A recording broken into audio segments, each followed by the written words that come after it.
Gourmet is sponsored by Liquor Junction of 345 Washington Street in Woburn.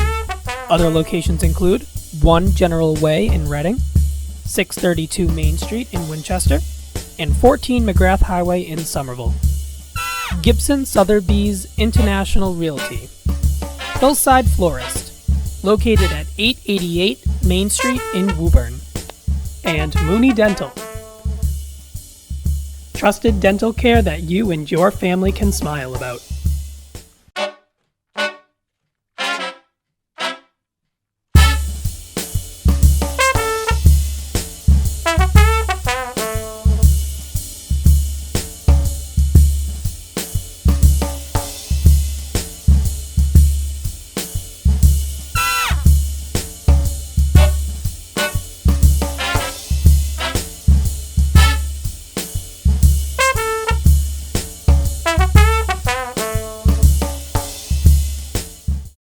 Hello everybody and welcome back to the Easy Gourmet. I am your chef and host, Vinny Felici. Nice to have you in my kitchen today. Today, we're going to be doing a couple of things today. Two very easy things. Neither one of them are related to each other. We're going to be making a Guinness soda bread that has a can of Guinness beer, some wheat flour, and a bunch of other ingredients. We're going to put that together. And we're going to make a bread that, this recipe that I got in Dublin when I was there a couple of years ago. And the other thing we're going to be doing is my version of lasagna. And it's going to be very easy. I'm going to be using some pre-made meatballs that I had made already and some sauce that I had made already. I'm just going to put all that together and just show you how I do that. So why don't we get started with the bread? We'll get started with the bread. So what we're going to need is, unfortunately here, I'm going to have to refer back to this recipe. The chef Justin O'Connor, who was the chef for the Guinness Storehouse in Dublin, I got the recipe not directly from him, but it's his recipe. So if you ever make a trip to Dublin, Ireland, and you do go to the Guinness factory, all these recipes that have Guinness in it are available at the warehouse. They call it the Guinness Warehouse. And I got this recipe when I was there. We had it many times when my wife and I were there. It's not like this traditional soda bread that we get here during this time of year. It's traditionally more like that they serve as regular bread on a restaurant table or at a dinner table in Ireland. So one of the first things we need to do is you got to get a bowl. And we're going to need 4 3/4 cups of wheat flour.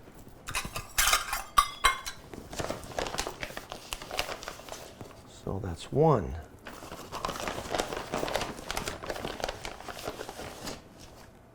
2.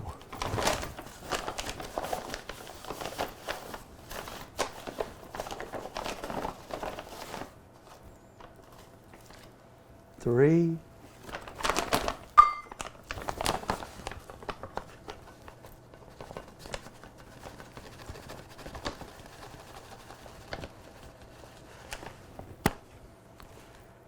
4 3/4. As you probably noticed, this is one of those rare occasions where I'm measuring. So that's 1,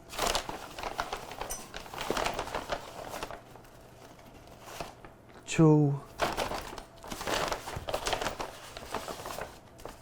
3/4. I'm using, you guys all recognize this, Bob's Red Mill. He makes like 1 million ingredients. And this is one of them. Actually, I was just looking just for any old brand, but at the supermarket these days, any supermarket, a lot of different things aren't available. And I had to go with Bob's, which is fine. He's rather expensive, but he makes good products. And we need 1 1/4 cups of all-purpose flour.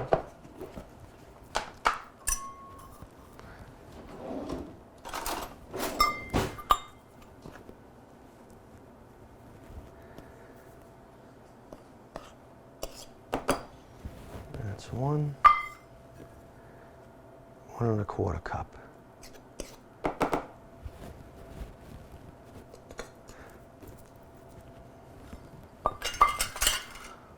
1 1/4 cup of rolled oats, not instant oats, rolled oats. Had a tough time finding this too. Most of them are, and I'm not sure of the big difference. I think the oats are, on instant oats, the oat itself is split rather than whole. So we need a, what did I say, 3/4 cups.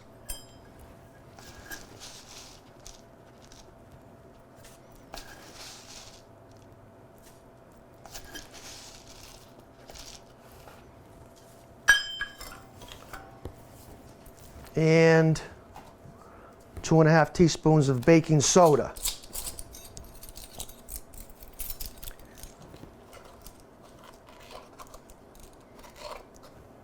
So this is traditionally a soda bread,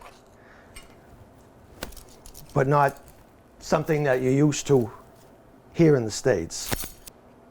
2 1/2 teaspoons of baking soda.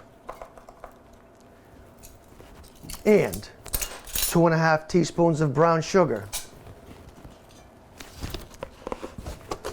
And what I do, this wasn't a bag, but what I do is I throw a marshmallow in here and it kind of keeps it from solidifying. So that's something that actually works. So 2 1/2 teaspoons of brown sugar, 1, 2 1/2. A little more or less isn't going to hurt. So I just want to get this all mixed up so we can get our wet ingredients in here.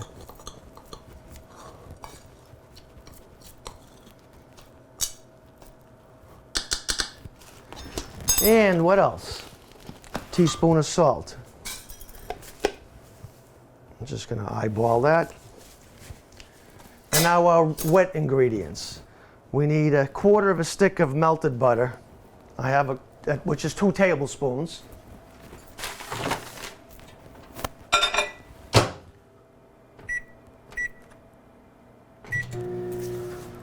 While that's melting, I need a little bit of milk, 2 cups of milk.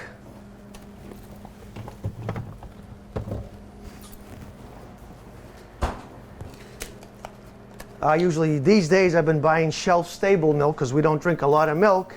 And to buy milk that's already in the refrigerator at the market, sometimes it spoils, so I buy shelf-stable, and when you open it, that's when you put it into the refrigerator. So I need 2 cups of this milk.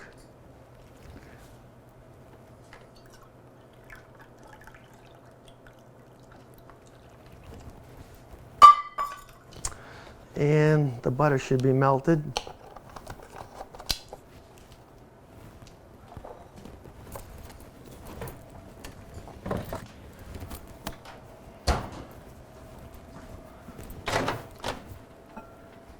And it is, so 2 tablespoons of butter.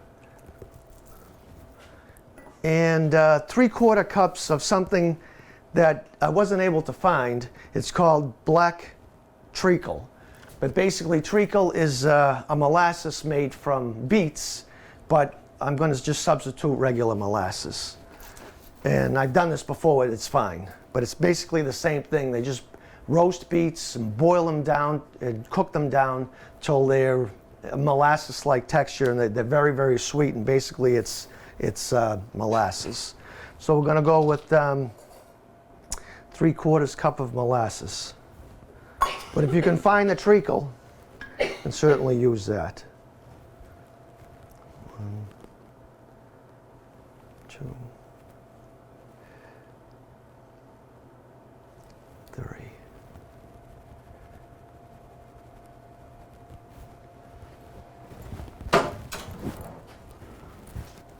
And we need a pint of Guinness. And use the regular draft stout.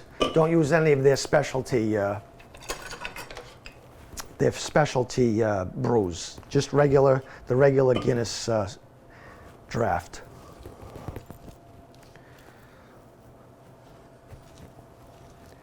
Just want to get this just a little mixed up before I add the Guinness.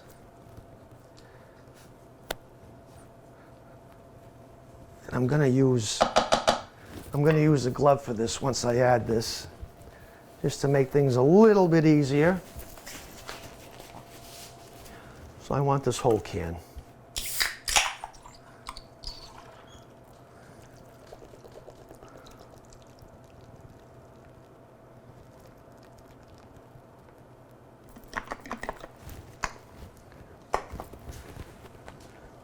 And this is going to be a batter-like consistency. It's not going to be like a bread dough that you would let rise. Batter-like consistency.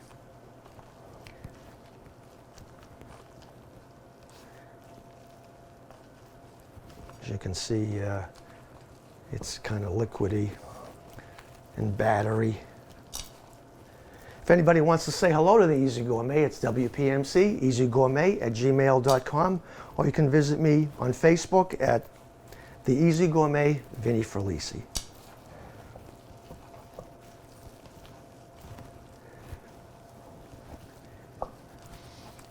I must tell you, this smells really good and malty. That's what I like about Guinness. It's very malty. It has that nice malt taste, which is very, very different than domestic brews.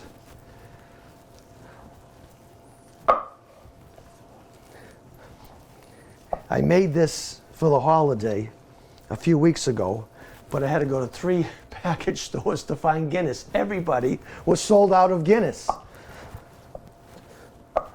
There's plenty of it around now, but a couple of weeks ago.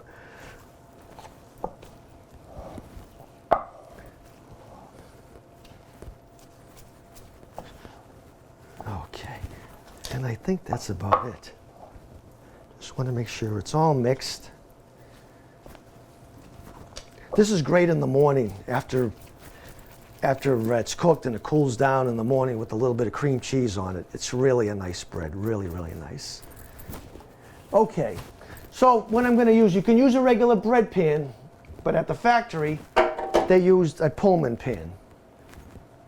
If you can't find this, regular bread pan will be fine. So we want to get that sprayed.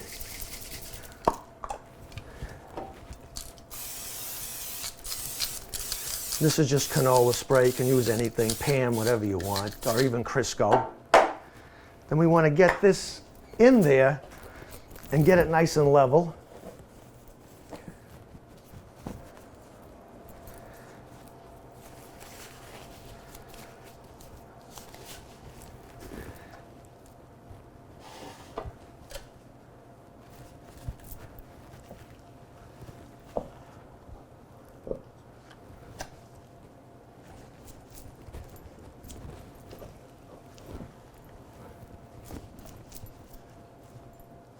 This is going to rise up into the pan about 2 or 3 inches up. It won't be over the top of the pan, but it'll be pretty high. If you use a regular bread pan, which I have, actually the cooking time is shorter, and the bread doesn't seem to rise as much.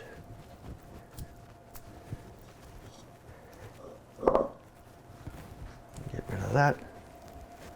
Just want to make sure I get every drop of that. Okay.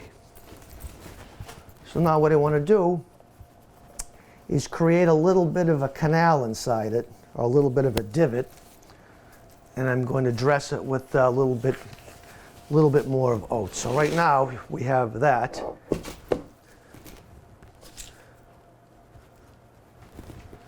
Get rid of that. So I'm just going to, with my finger, make a little canal or a little hole through the whole loaf.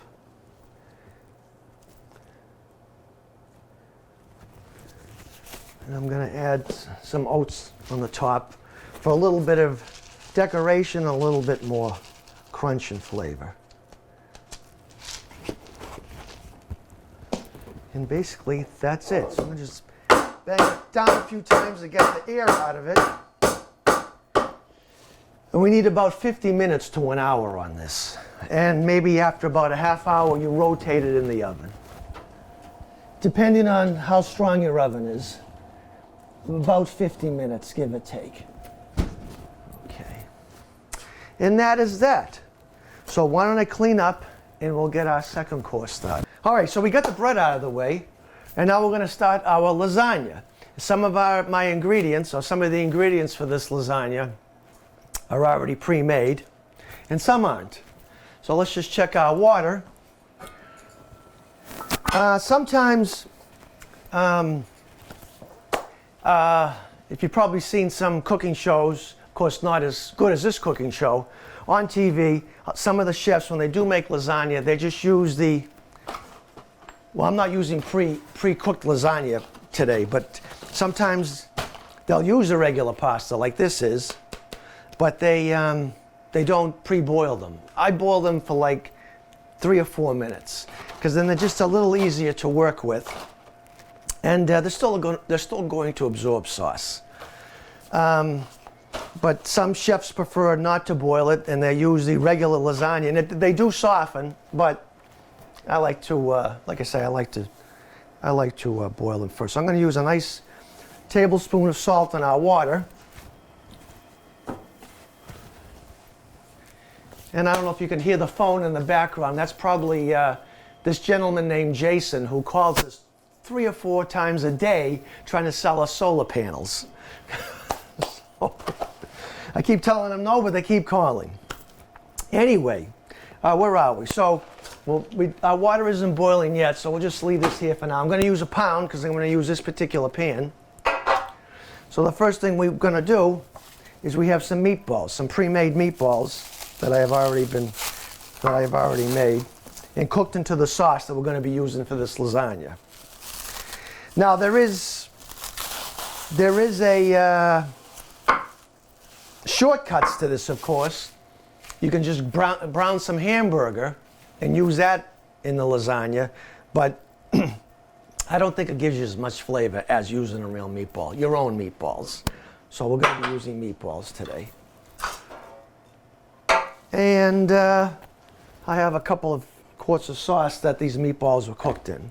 So you not only have sauce flavored by the meatballs, you have the meatballs themselves, and to me that really makes a nice sauce.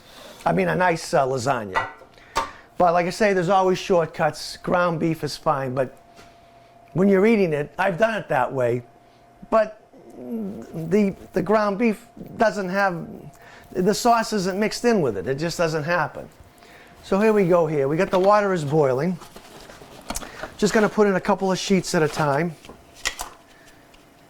so they don't stick to themselves, which lasagna sheets are notorious for doing that. And I think a pound should be all right for the size pan we have.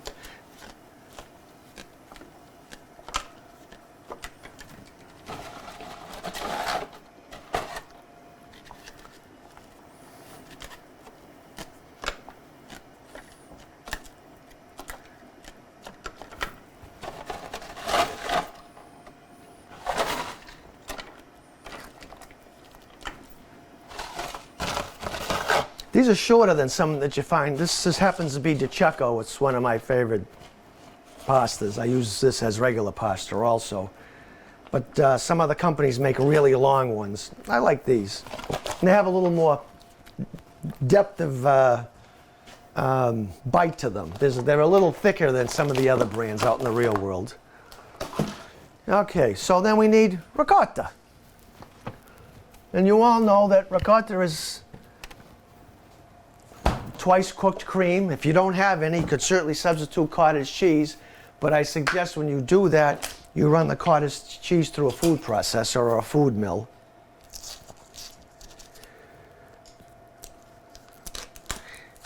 And I like, you don't have to de-water this. Let me just check that to make sure it doesn't boil over. Sometimes people like to put the ricotta through a cheesecloth to get the moisture out, but this particular brand, you don't have to do that.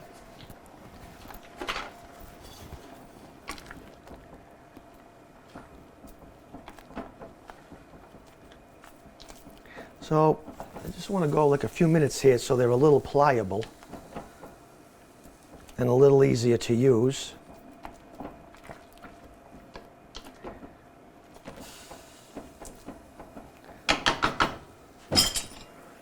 And I go about 4 to 5 minutes. So we got a good bowl, nice bowl here.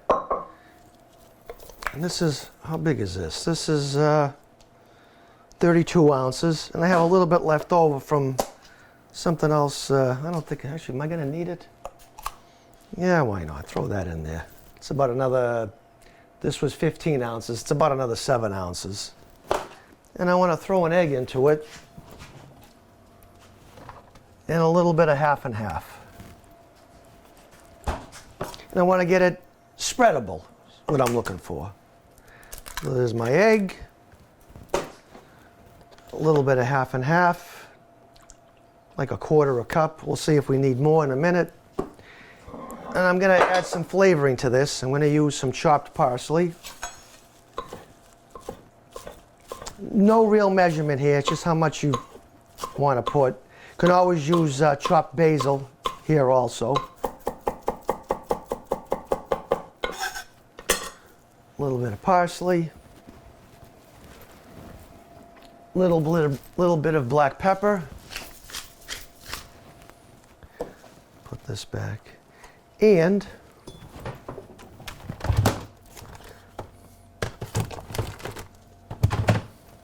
a little bit of grated cheese.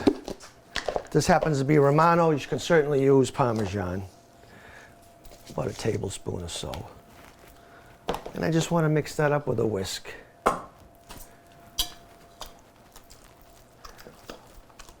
Let's take a look at these and see how they're doing. And I think we're good. I think we're good. So I'm going to drain these.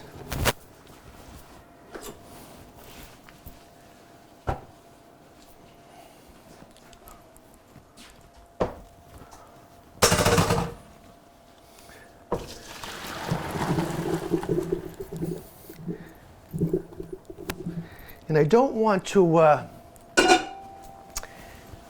rinse these. I want that flavored, that starch that's on pasta to stay with it. But what I do want to do, let's just move this to the side for a minute. I want to put these over the edge so that way they all don't stick to each other.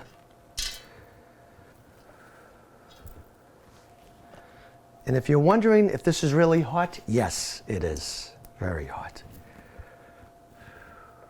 Oops.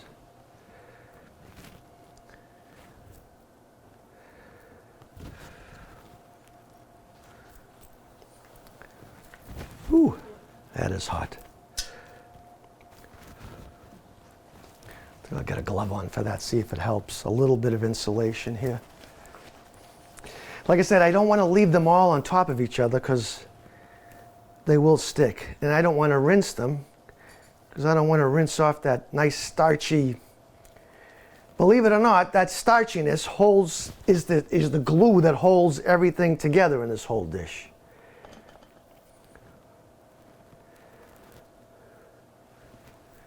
If I rinse that away, then it's like having an oil slick.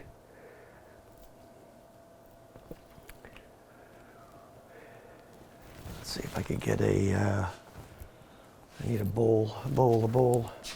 Here's a bowl.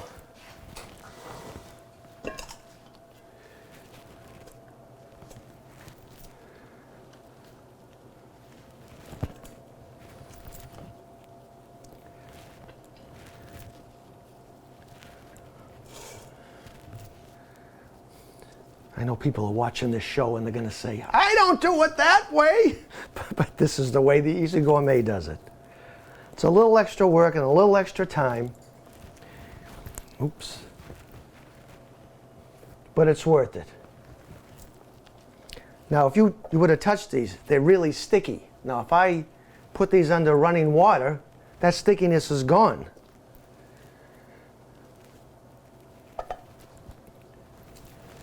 Okay. Let's just put these off to the side for now. and get back to our ricotta mixture. A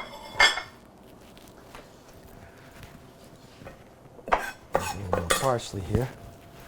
Throw that in.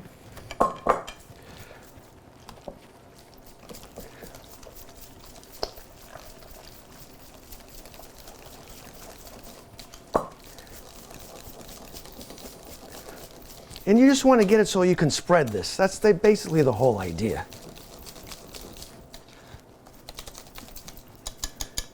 And that's spreadable. Or it seems spreadable anyway. We'll get rid of that. Put that to the side.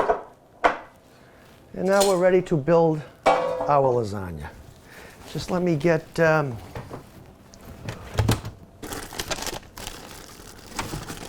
I have some packets of mozzarella cheese. Actually, I've made this with what is that cheese? It's almost like it's you can use any cheese you want. You don't have to use mozzarella, but I know it's the traditional cheese, but there are other cheeses that would go just as well in this. So I want our little scoop.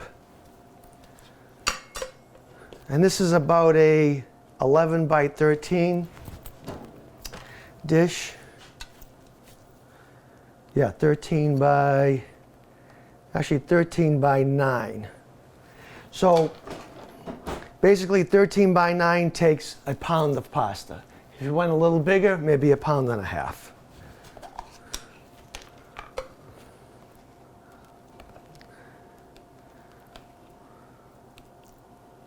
So I'm just going to go with a little sauce on the bottom.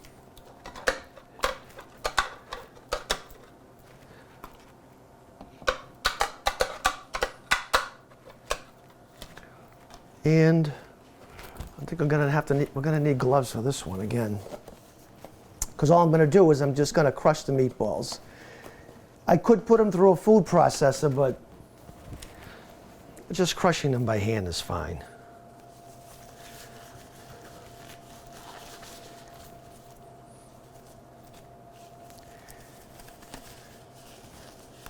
What I like about this particular pan is a lot of roasting pans I noticed out there in the real world, all the sides are on an angle. Not that it really makes a difference, but where these are straight up and down, I kind of like this. That way the pieces around the edge are a little easier to cut because the spatula is going straight up and down. So we want to get a layer of pasta in here.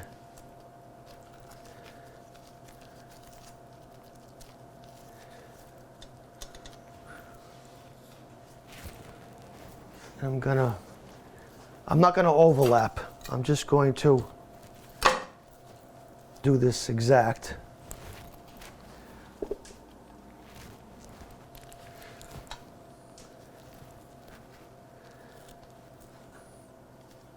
See, this is what I mean. If you don't hang these up like I have, like laundry, they're going to stick and they're hard to maneuver. So.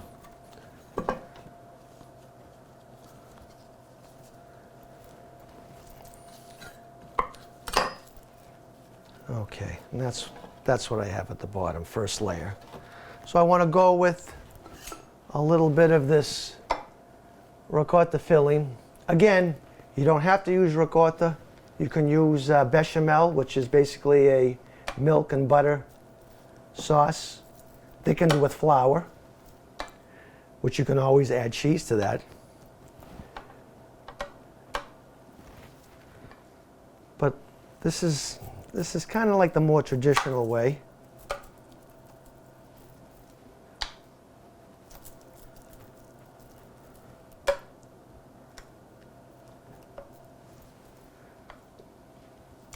Did I say that you could put basil in here instead of parsley? If I didn't, I'll say it again. Or if I did say it, I'll say it again. And there's no holds barred here. This is like your basic recipe, and as I always say, there's always room for change. Okay. All right, we have about a 1/4 to a 1/2 inch layer of ricotta cheese. Now just crush our meatballs into this.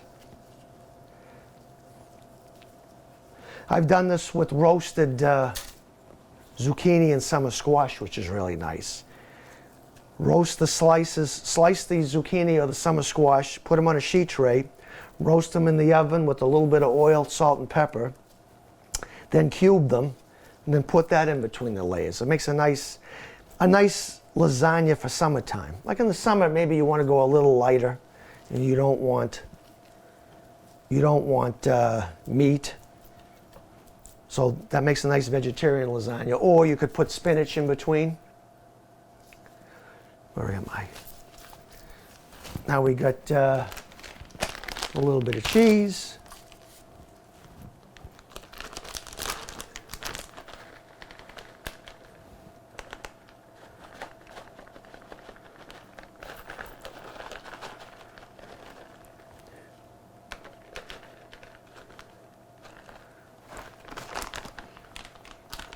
And maybe just a little bit of grated cheese. Just a little bit. And a little bit of sauce. Not too much, just dab it with sauce. Or dot it with sauce.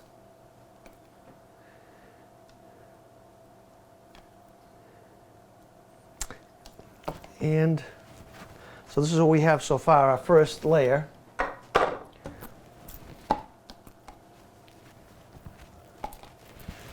And now we're going to go with another layer of pasta.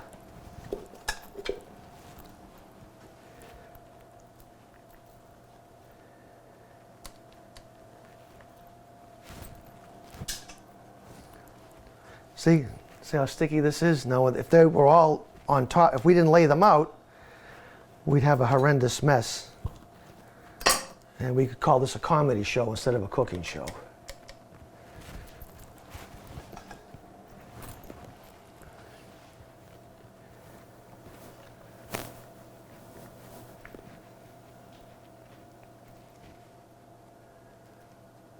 Just going to shorten this just a little. I don't mind a little overlap. I don't want to overlap it like too much, because that's just me.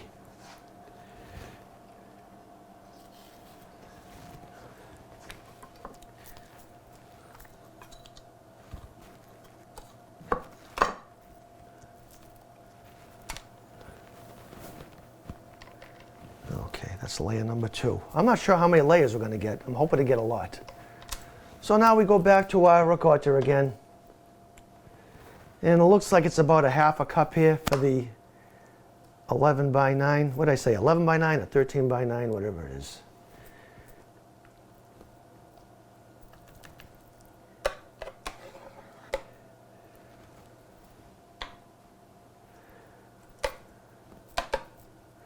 You know, if you didn't want to use lasagna sheets, and I've made this before, you could use ziti with this. I've done this with ziti. And it's just as good. Or penne.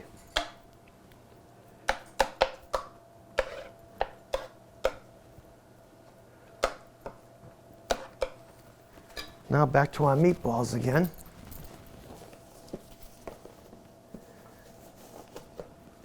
And if you didn't want to do a whole roasting pan, you could certainly do them in like little, where do I have those?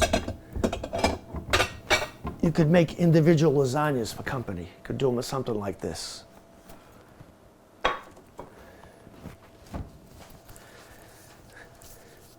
But as a friend of mine once said, I don't really like company. Just a quick story. On HGTV, there was a show, and it just happened to be in Boston. That's how I know that this actually happened, and it was a guy that I worked with, a gentleman that I worked with. So a company came in, I don't remember the name of the show, and revamped 3 separate kitchens. And at the end of the episode, they were going to say, they were going to have a vote on whose kitchen came out the best. And of course, the people whose kitchens they were involved in the remodel. Well, to make a long story short, there was a guy that I worked with that they picked his kitchen. He lived in Brookline, and they did their kitchen. And they had their kitchen was shaped like a U. So they didn't really like that one part of the U because they couldn't get to the kitchen table. They had to completely walk around it to get to the table, and they wanted to eliminate that.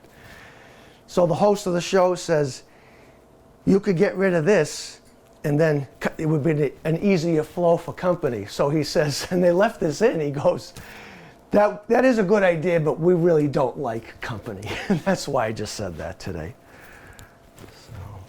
So we got a little bit more meatballs.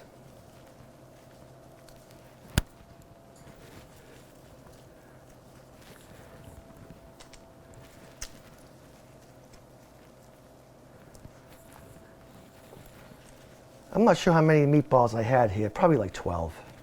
I probably won't use them all. And now the cheese.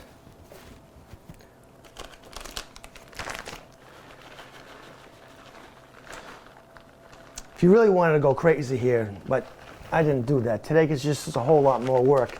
Buy the block cheese and use your cheese grater to cut it, because that way there is no, I mean, there is a product in here that it's so the cheese doesn't stick to itself. It's kind of like cellulose, which is kind of an inferior item, but the thing is, if you want to eliminate that, they put the cellulose in so the cheese doesn't stick to itself.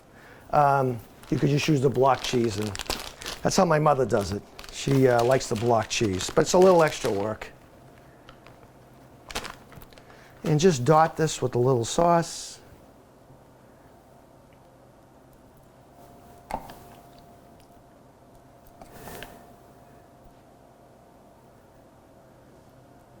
If you really heavily sauce this, your pasta may not absorb it all, and then you won't be able to get a nice chunk of it out of there. You'll be able to cut it out of here, but then when it gets on your plate, it'll flatten out. So easy up on the sauce. Just a minimal amount of sauce. Now we're ready for another layer of pasta.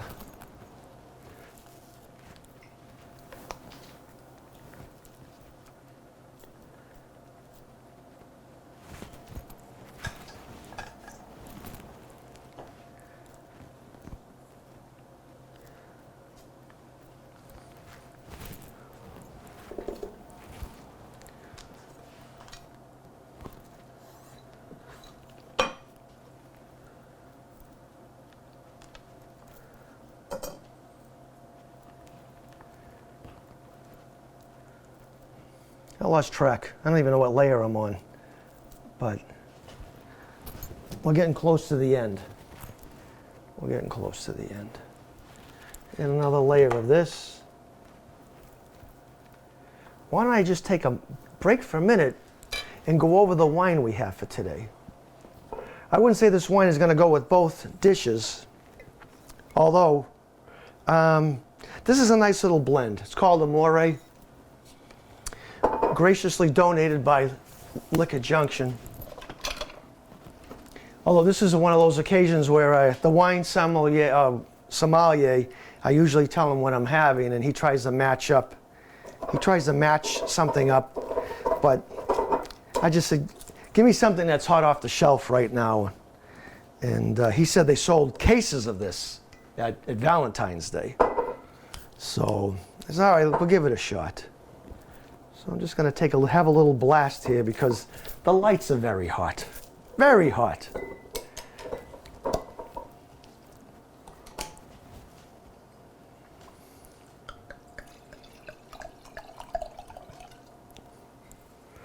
Oops. Oh, I'm not supposed to read the label till after I have a taste. What does it say? A distinct character of fruit and spices, long, smooth finish. A salute to wine and good food. So we shall see. Where's it from, actually?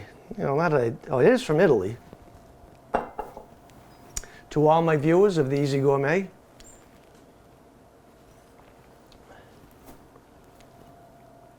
very good. Hints of spice. And yes, it reminds me of Valentine's Day.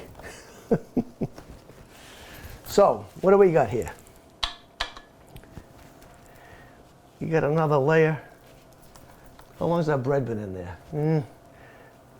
Be able to take it out and show everyone, but I'm not sure if it's going to be completely cooked by the time we wish everybody a good evening.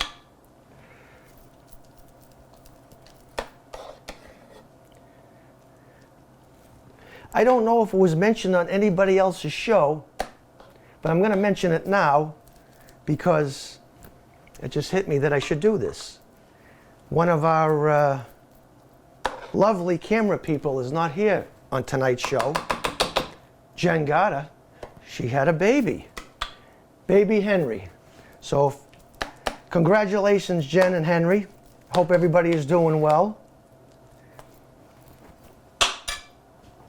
Okay, meatballs again. I think we're getting close to the end.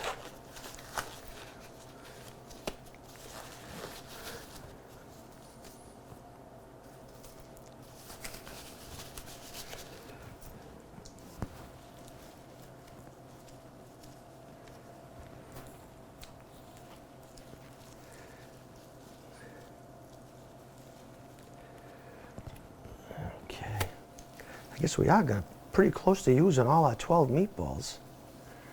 I want to save one for a little decoration at the end. A little bit more cheese.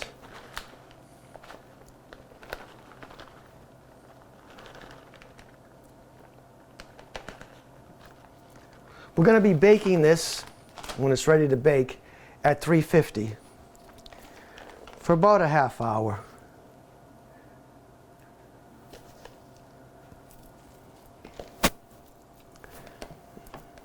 And then that's with some aluminum on top, and then we'll take the aluminum off.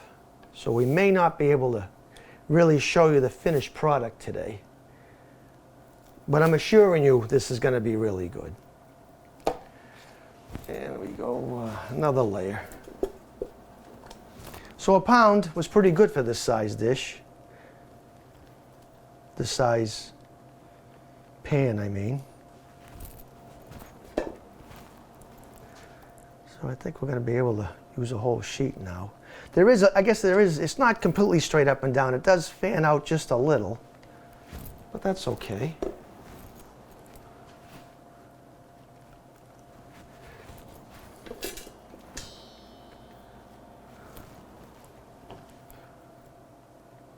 I'm not going to go to the very, very top. I think we'd just be in the danger zone if we did that.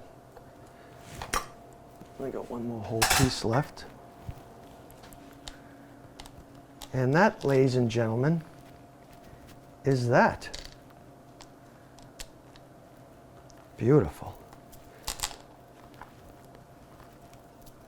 Okay. I don't know.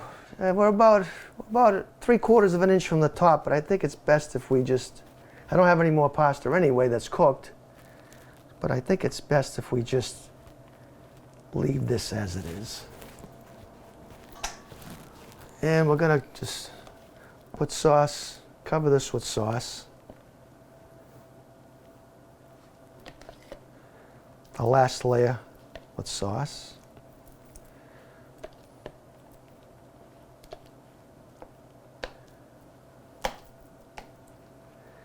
Basically, I pretty much used a quart of sauce. This took a quart. These are quarts.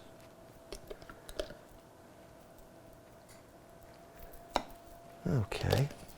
And finish that off with a little bit of mozzarella. If we went another layer and then we cook this with aluminum on, the mozzarella is going to hit the aluminum. And you could put the mozzarella later. But since we're down about a 1/2 inch or so, we're going to put the cheese on now.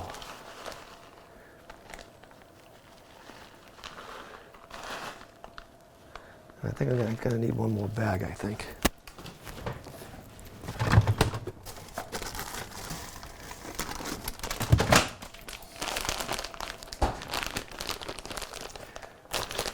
These are 8-ounce bags, so we roughly used about 1.25 pounds, give or take. I'm not going to use the whole bag here.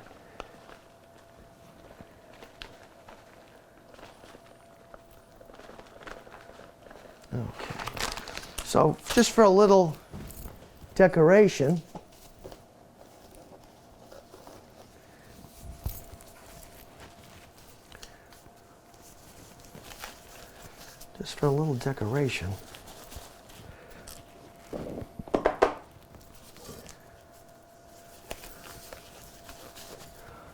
I'm going to just do this with some meatballs that we have left over. Could certainly put sausage if you wanted there, or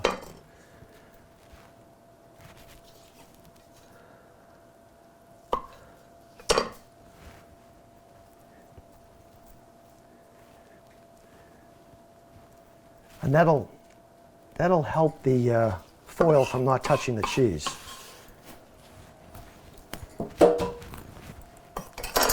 And that is that. So we're gonna put a aluminum foil on top. Ooh, my God, that must weigh like 10 pounds. Wow. I didn't notice it putting it down, but picking it up.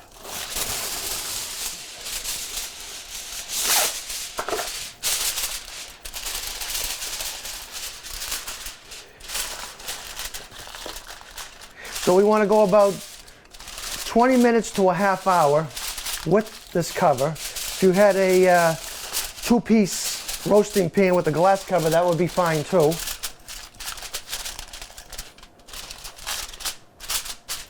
And we're already at a half hour with our bread, so this will be at least a half hour. 20 minutes to a half hour with the aluminum, and then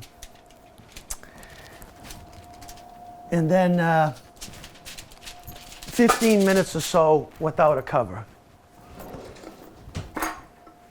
I'm just going to turn our bread around, but I want to show everybody how high it is.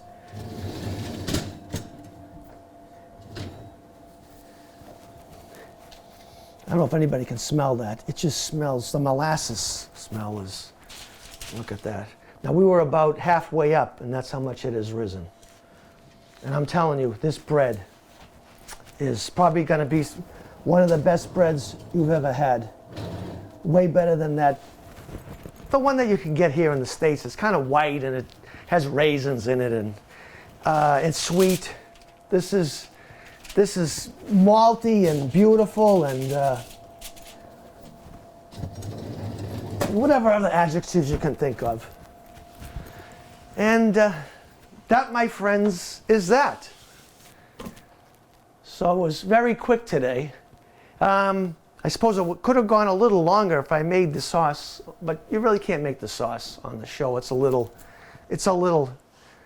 too long to do that. Marinara sauce, you could do that. You don't have to necessarily have meatballs. You can leave that out. And again, vegetables will be good. All right, it's been about 50 minutes, 55 minutes, and I already showed you how the bread was. It pretty much looks the same as it did 15 minutes ago, but this is the final product.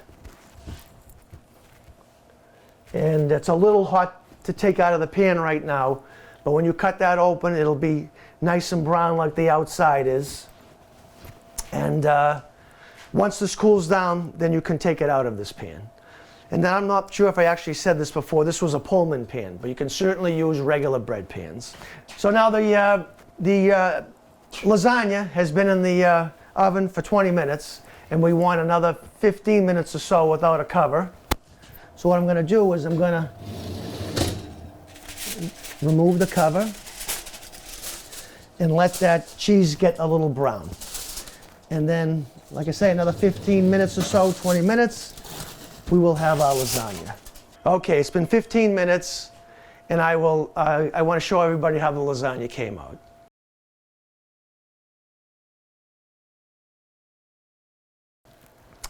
Well, everybody, I guess that's it for today's show. I want to thank our gracious sponsors, Gibson Sotheby's Realty. Liquor Junction here in Woburn, Reading, Winchester Center, and now North Andover. And let's see, what else? Who else? Mooney Dental. Mooney Dental. Thank you for being a sponsor. And of course, how can I forget Mr. Charlie Hardy of Hillside Florist, 888 Main Street here in Woburn. And I want to thank the camera people today. Not just camera people. They're the friends of the show. And Lauren Coleman, thank you today. Lauren, I think, has filmed every single show except for one. And today, pinch hitting for Jen Garter is Mr. Kevin Beckett. Kevin, thank you. Appreciate you being here today. And I just want to say to everybody, as I usually say when I end every show, good health and good cooking. See you next time on the Easy Gourmet. Easy Gourmet is sponsored by Liquor Junction of 345 Washington Street in Woburn. Other locations include 1 General Way in Reading, 632 Main Street in Winchester, and 14 McGrath Highway in Somerville. Gibson Sotheby's International Realty. Hillside Florist, located at 888 Main Street in Woburn.